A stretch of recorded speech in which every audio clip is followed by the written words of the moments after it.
And I wanted to speak today about surrendering to God and how to deepen your faith, how to go deeper in your faith, how to deepen your spiritual life, how to do so. And I'm reminded of the story in Luke 5 where Jesus says to Peter, go a little deeper, go a little further into the sea. And his response is, but we've been trying all night, you know.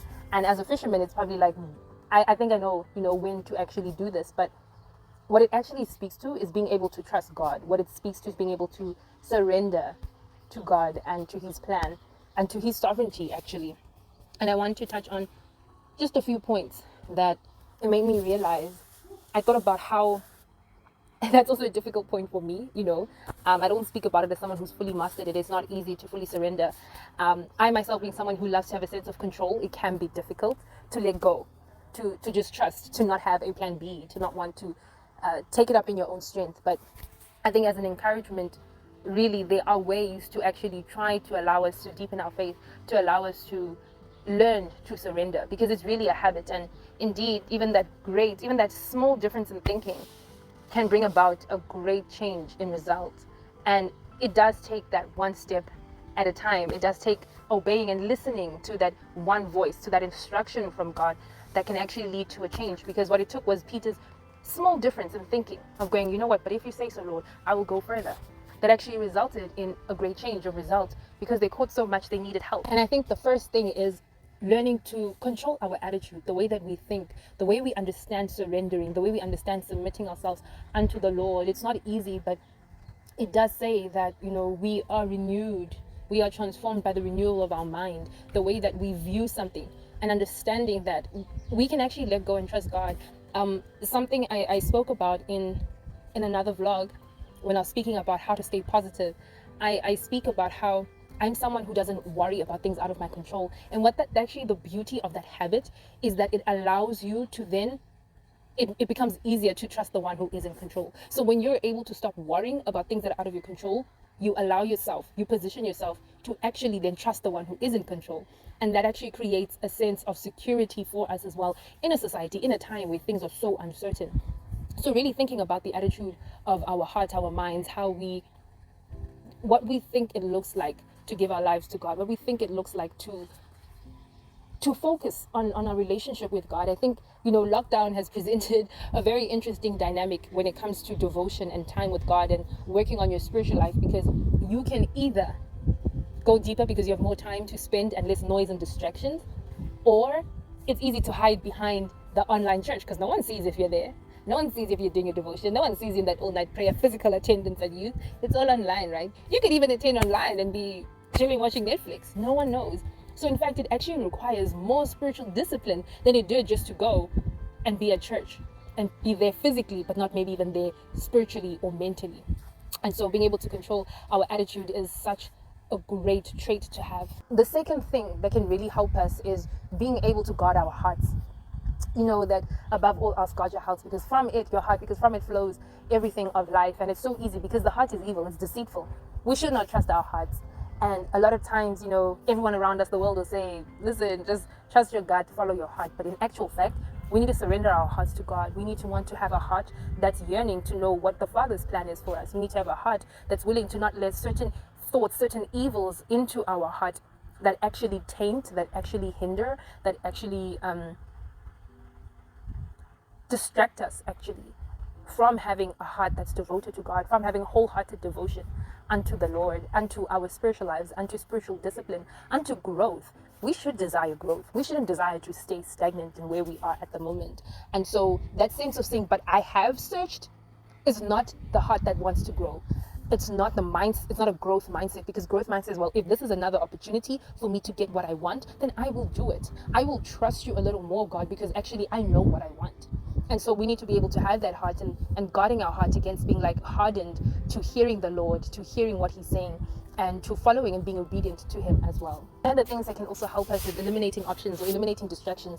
I think there's so many things that could come up that can easily actually seem like a better option, or that can seem like a priority over God. I don't know if you guys know that like 4-quadrant thing where you're like, this is urgent but not important, this is important and urgent, this is not important, not urgent, you can delegate this, you can do this now, you can do this later. And I remember a time not so long ago. I'm telling you, true story here, true story.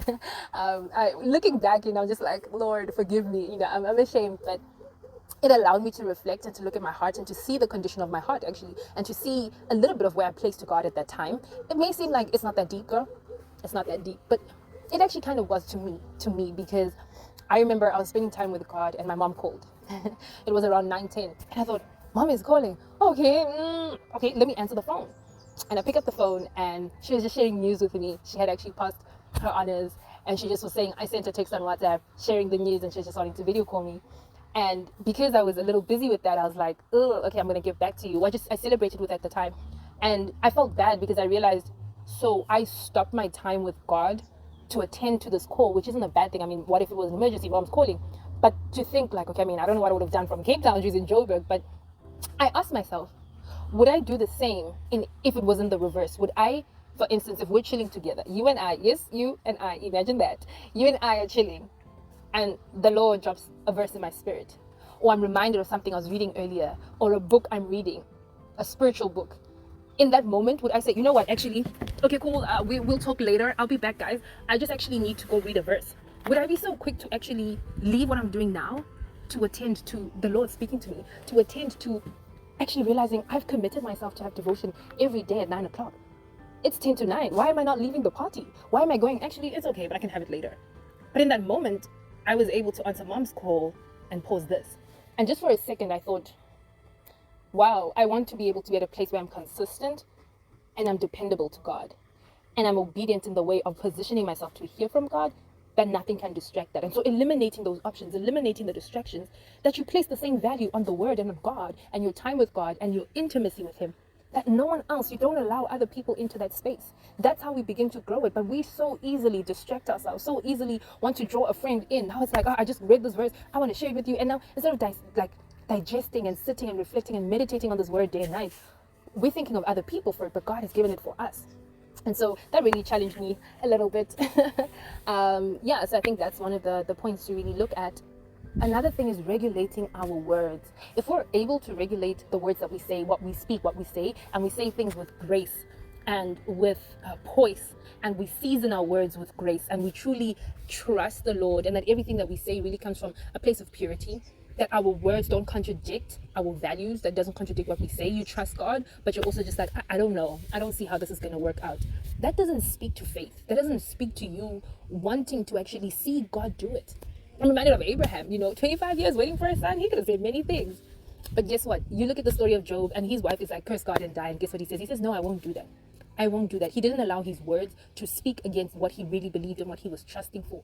So in actual fact, when we regulate our words, we begin not to contradict ourselves, but we begin to speak life into situations. We begin to see things a different way, because our thoughts will actually determine what we speak, and what we speak can determine our attitude towards something, which can determine our experience, which can determine our actions as well. And our actions become that choice. And the moment we create a choice and we also don't trust on God, then we're taking that faith element away, and now we're saying, you know what, I'm taking it back. Just from a thought, God, I'm taking it back. That's why He says we got to be transformed by the renewal of our mind. We got to be thinking like the Spirit and not according to the flesh.